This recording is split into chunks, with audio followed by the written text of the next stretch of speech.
Hello my dear students, welcome to your Master Chem channel. कैसे हैं प्यारे बच्चों? Very good. तो आज मैं Amla Shankar Yadav Master Chem channel की तरफ से क्लास 11th के बच्चों को थर्मोडायनेमिक्स चैप्टर से वीडियो लेके आया हूं। प्यारे बच्चों, आज के वीडियो हमारा डिस्कशन होगा heat capacity at constant volume और heat capacity at constant pressure, यानी हीट का कैपेसिटी एट कांस्टेंट वॉल्यूम जिसको हम सिंबल CV से रिप्रेजेंट करते हैं, heat capacity at constant pressure जिसको हम सिंबल CP से रिप्रेजेंट करते हैं। तो आज इन दोनों को हम अलग अलग से डिस्क्राइब करेंगे। इसके बाद हम अगले वीडियो में CP और CV में रिलेशन बताएंगे प्यारे बच्चों। लेकिन आज के वीडियो में केवल CV और CP क्या है, मतलब heat capacity at constant volume और heat capacity at constant pressure, ये हमको बताना है आपको प्यारे बच्चों। तो चलते हैं, बहुत इंपॉर्टेंट IIT JEE नीट के बच्चे काफ़ी इसको पढ़ा करते हैं। तो बाकी है तो 11th का सिलेबस। तो चलते हैं प्यारे बच्चों। हाँ तो प्यारे बच्चों, ये क्लास 11th लेक्चर नंबर 12 है। चैप्टर का नाम है थर्मोडायनेमिक्स। अब types of heat capacities are molar heat capacity. तो देखो प्यारे बच्चों, हीट कैपेसिटी दो टाइप के होते हैं। Heat capacity at constant volume जिसको हम सिंबल CV से, लास्ट में V लगा है, इसका मतलब कांस्टेंट वॉल्यूम पर हीट कैपेसिटी। दूसरा है, सेकंड है heat capacity at constant pressure CP, यहाँ पे सबस्क्रिप्ट P लगा है, इसका मतलब heat capacity constant pressure at constant pressure पे। तो प्रेशर यहाँ कांस्टेंट है, यहाँ वॉल्यूम कांस्टेंट है। तो दोनों कंडीशन में हीट कैपेसिटी हम अलग अलग डिफाइन करेंगे प्यारे बच्चों। तो सबसे पहले हमारा डिस्कशन होगा heat capacity at constant volume. Constant volume पर हीट कैपेसिटी हम डिस्कस करेंगे। तो चलिए पहले heat capacity at constant volume, the heat supplied to a system to raise its temperature through 1 degree Celsius keeping the volume of the system constant is called heat capacity at constant volume। तो प्यारे बच्चों, किसी system के volume को constant करके उसके temperature को 1 degree Celsius बढ़ा दिया जाए। 1 डिग्री सेल्सियस बढ़ाने में जो भी हीट लग जाती है वही उस सिस्टम की हीट कैपेसिटी है। बहुत साफ शब्दों में कहा गया है, the heat supplied to a system to raise its temperature, इसके टेम्परेचर को कहाँ तक बढ़ाया जाए, through 1 degree Celsius keeping the volume of the system constant is called heat capacity at constant volume. Volume को कांस्टेंट करके 1 डिग्री सेल्सियस टेम्परेचर बढ़ाने में जो हीट दी जाती है सिस्टम को, वह हीट क्या कही जाती है, heat capacity of system eight constant volume प्यारे बच्चों। वहीं दूसरा चीज़ है heat capacity at constant pressure. यहाँ पे सेम डिफिनीशन वही होगी, लेकिन यहाँ पर वॉल्यूम कांस्टेंट था, यहाँ पर प्रेशर कांस्टेंट होगा। 1 डिग्री सेल्सियस टेम्परेचर यहाँ बढ़ाने के लिए हीट देना पड़ेगा। तो देखिए, the heat supplied to a system to raise its temperature through 1 degree Celsius, the keeping the external pressure constant is called heat capacity at constant pressure प्यारे बच्चों। तो देखें, किसी भी सिस्टम का प्रेशर कांस्टेंट करके उसका टेम्परेचर 1 डिग्री सेल्सियस बढ़ाने में जो भी हीट दी जाती है that is called heat capacity at constant pressure प्यारे बच्चों। इसको नोट कर लो, बहुत बढ़िया, बहुत ही काफ़ी मज़ेदार CP और CV है। दोनों में 1 डिग्री सेल्सियस टेम्परेचर बढ़ाया जा रहा है हीट दे करके।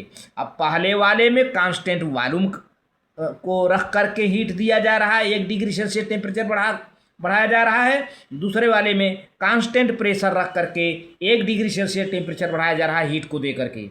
तो जो हीट दी जा रही है that is called heat capacity at constant volume and eight constant pressure प्यारे बच्चों। आप इसको नोट कर लो, ठीक है। अब देखिए थोड़ा सा डेरिवेशन है, डेरिवेशन को बहुत ध्यान से देखना है डेरिवेशन को। नाउ अकॉर्डिंग टू, देखिए यहाँ पर according to first law of thermodynamics है ना, तो ये देखिए heat capacity, partial heat capacity या delta heat capacity equal to D U plus P into D V. D क्या है, डेल्टा है, यू माने इंटरनल एनर्जी, यू माने इंटरनल एनर्जी, कहीं कहीं किताबों में यू मिलता है या ई मिलता है, दोनों का मतलब है प्यारे बच्चों इंटरनल एनर्जी है ना, इंटरनल एनर्जी। तो आप इसे यू या ई एक ही बात समझें।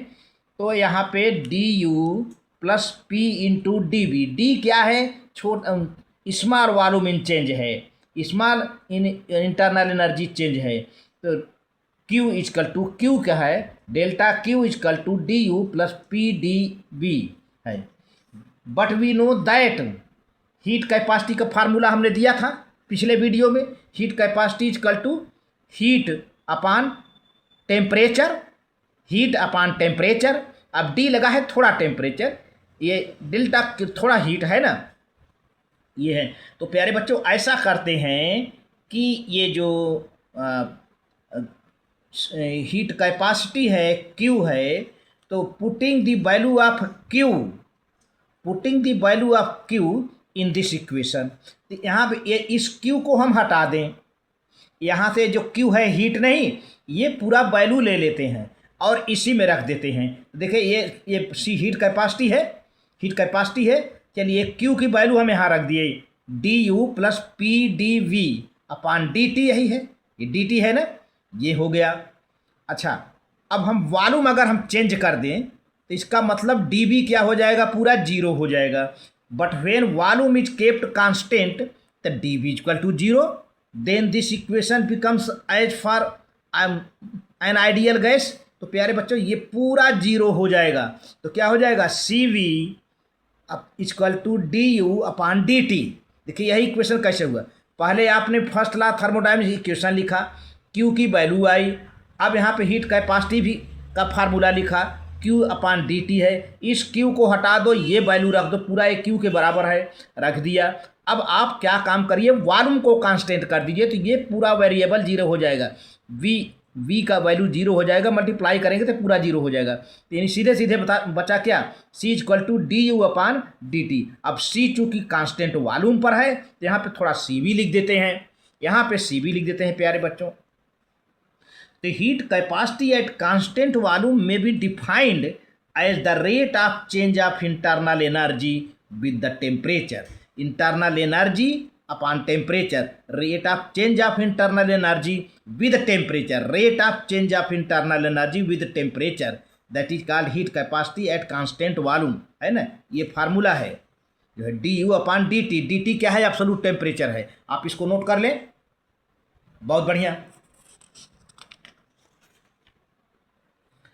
Eight constant volume. अच्छा अब चलिए ऐसा करते हैं कि यही जो वैल्यू बना हुआ था ना है भी, when pressure is kept constant during the absorption, then देखिए D U plus P D V upon D T, ये है ना।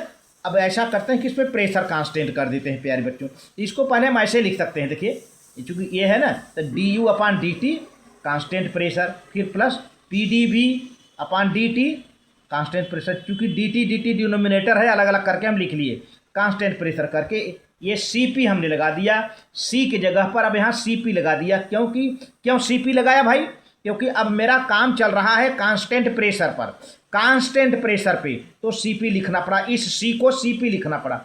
हर जगह देखिए पी लगा हुआ है, पी का मतलब कांस्टेंट प्रेशर पर इंटरनल एनर्जी चेंज है, कांस्टेंट प्रेशर पर वर्क डन है विद टेम्परेचर के साथ। तो अब यहाँ पर देखें वही है, U equal to E internal energy है, हर जगह मैं बता रहा हूँ। तो अब चूंकि हम ये जानते हैं enthalpy H equal to U plus P into V, enthalpy क्या होता है, enthalpy H U plus P into V, ये होता है प्यारे बच्चों एंथैल्पी का। तो ऐसा करते हैं कि इसको डिफरेंशिएट कर देते हैं, इस फार्मूले को H equal to U plus P V को डिफरेंशिएट कर देते हैं। तो देखिए क्या मिलता है भाई, तो डिफरेंशिएट कर देते हैं to T at constant pressure, T से differentiating with respect of T माने absolute temperature at constant pressure. चलिए delta H upon delta T constant pressure, फिर delta U upon delta T at constant pressure, ये बन गया ये। अब आ जाइए सर पी, अब वी को डी बी लिख दिया, D V upon D T at constant pressure. आपको क्या दिख रहा है, आपको क्या दिख रहा है प्यारे बच्चों, इसी फार्मूले को आपने डिफरेंशिएट कर दिया टेम्परेचर के रेस्पेक्ट में, तो आपको कुछ मिल रहा है, बहुत कुछ मिल रहा है। आप देखिए पहले ज़रा ये वेरिएबल को, ये है ना, और ये देखिए ये दोनों सेम हो गए, दोनों सेम हो गए। तो आप इसके जगह पर क्या लिख सकते हो, यानी D H upon D T at constant pressure equal to C P, है ना। कितना मस्त फार्मूला बन गया जो है। तो the heat capacity at constant pressure is the rate of change of enthalpy, ये एंथैल्पी एच है, rate of change of enthalpy with temperature at constant pressure, है प्यारे बच्चों। तो ये आज हमारा डिस्कशन जो है सीपी और सीबी के बारे में पता हुआ, जो है heat capacity at constant volume, heat capacity at constant pressure पर हमने निकाला। अब हम अगला वीडियो में सीपी और सीबी में रिलेशन बताएंगे, सीबी और सीपी में क्या रिलेशन है, क्या इनका रेशियो है, तमाम सारी बातों का अगले वीडियो में डिस्कशन करेंगे। लेकिन आज के वीडियो में प्यारे बच्चे हम केवल सीवी और सीपी को अच्छा खासा इंट्रोड्यूस कर दिया ताकि बच्चे अच्छी तरह समझ सकें। वीडियो को मुझे थोड़ा छोटा करना पड़ा क्योंकि सबसे पहले मेन हमारा जो मकसद था सीपी और सीबी को समझाने का। तो अब सीपी और सीबी कैसे निकलेगा ये आपको आइडिया मिल गई है। तो आज के वीडियो में बस इतना ही प्यारे बच्चों। Very good, thank you, note कर लें।